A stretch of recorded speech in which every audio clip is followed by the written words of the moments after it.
Hey guys, with the coming of spring and warm weather and birds chirping out my window, I was inspired to do this piece, which was requested by one of my viewers. So today I'm going to show you how to do a picture of a robin with her nest and some little chicks inside. So let's get started. So what I'm going to do first is I'm going to kind of sketch in very lightly where I kind of want the nest to be. And I'm going to have the nest be kind of right in here. It's kind of like the branch and the tree maybe coming up around here.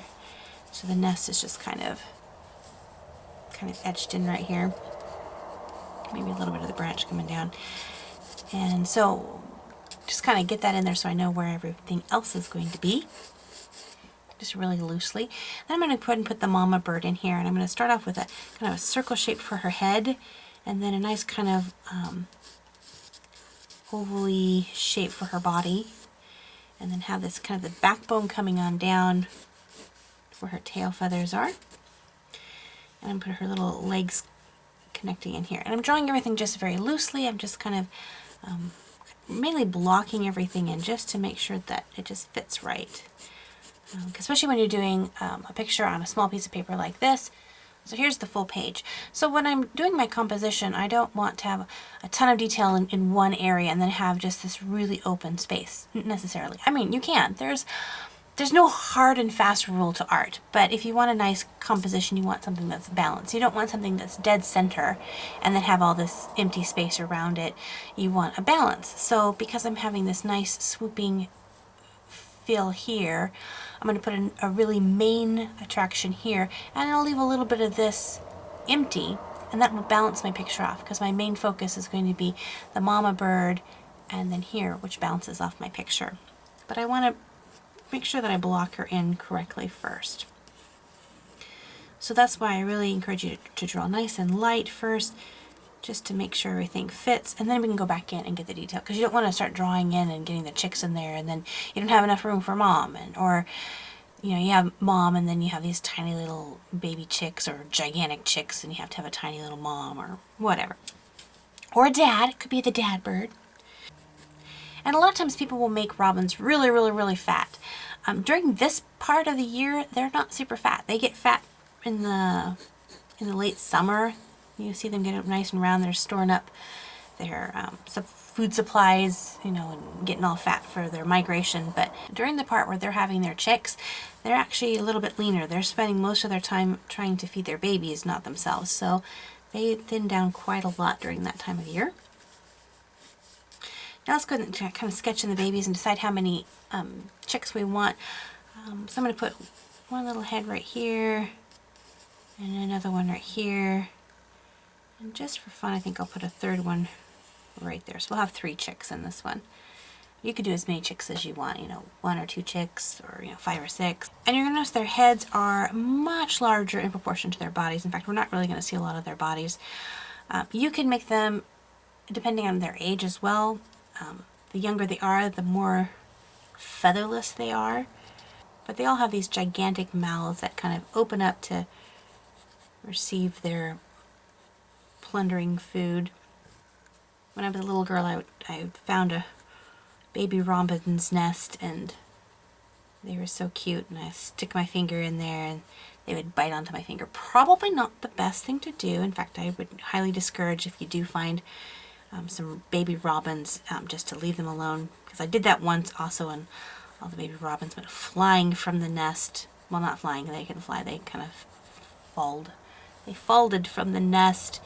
So I had to run and go get my mom, and so my mom came and had to get a dish towel so she wouldn't touch them, and pick them all up and put them back in the nest. And I believe, at least she told me, that we watched the nest and the mama robin came back and took care of her babies. But you interfere with nature if you don't know what you're doing, you can really run the risk of scaring off the parents and doing some definite damage to the little babies. So I learned my lesson. I was soundly punished for interfering and didn't do it again. So I'm going to go ahead and make my babies just a little bit fluffier. So I'm going to add a little bit of feather marks to them. And you'll notice that I have the birds kind of in different positions. They're not all just ding, ding, ding. And that just adds a little variance. So having this one looking this way and this one kind of poking up a little bit and this one kind of fluff down. He got the last worm, so he's not as desperate for this next bug. He's kind of tucked down there. But that adds a little bit of variance. Overlapping, of course, helps that out as well. Of course, we got to figure out what kind of delicious treat these little guys get, so we'll put in this gnarly old bug in there. There you go. Oh, poor little bug. He never knew what hit him. It's the circle of life. So once I have my initial sketch, and the details aren't really, sketched in there really strongly, but everything's in the place it wants to go. Now comes the time where you have to decide what you want to actually ultimately do with this picture. Do you want to make it a pencil sketch? Do you want to ink it in? Do you want to color it with colored pencils? Do you want to paint it with watercolor? What do you want to do with it? From this point, you will do different things. I'm going to actually color this with watercolor, which I'm going to show you in time-lapse, that process. If you wanted to continue on this with like a pencil sketch, you would erase the lines you don't need and begin adding your textures and shadows and stuff like that. If you'd like to see a video on how to do a bird with just a pencil, in fact I do have some videos out there on drawing birds, and so you can check those videos out. But I want to show you how I create a watercolor with this piece. So what I'm actually going to do is take my gummy eraser. I'm going to erase the lines out mostly so that I can't hardly see them, just enough to know where things are. So that's why I didn't spend a lot of time, drawing in the individual feathers and all that. I wanted to just get the shapes because I knew I was going to erase a lot of it anyway. So what I'm going to do is I'm going to speed this up into time-lapse so you can see that process, and at the end come back with some final closing comments.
And there we go, a finished piece. So obviously a lot more to this to get it from a drawing sketch to a painting sketch. And if you'd like to see more videos on how to do watercolor, please let me know in the comment section below, and I will definitely take you along for a step-by-step instruction on how I watercolor.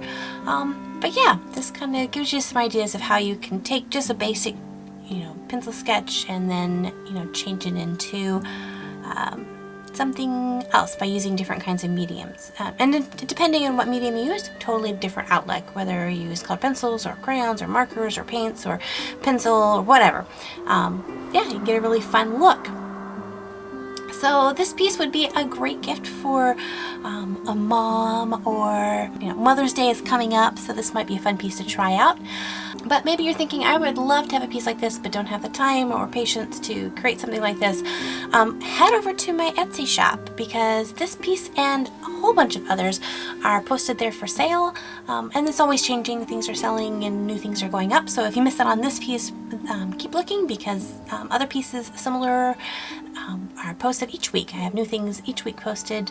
So yeah, always, you know, check back one week, then check back the next week, because there will be new things up. Well, thank you guys so much for hanging out with me and drawing with me, and I hope that you enjoyed this little tutorial and encourage you as you want to create your own mommy birds and baby birds and all that fun stuff. So thanks again, and until next time, God bless you guys, and we'll see you later. Bye-bye!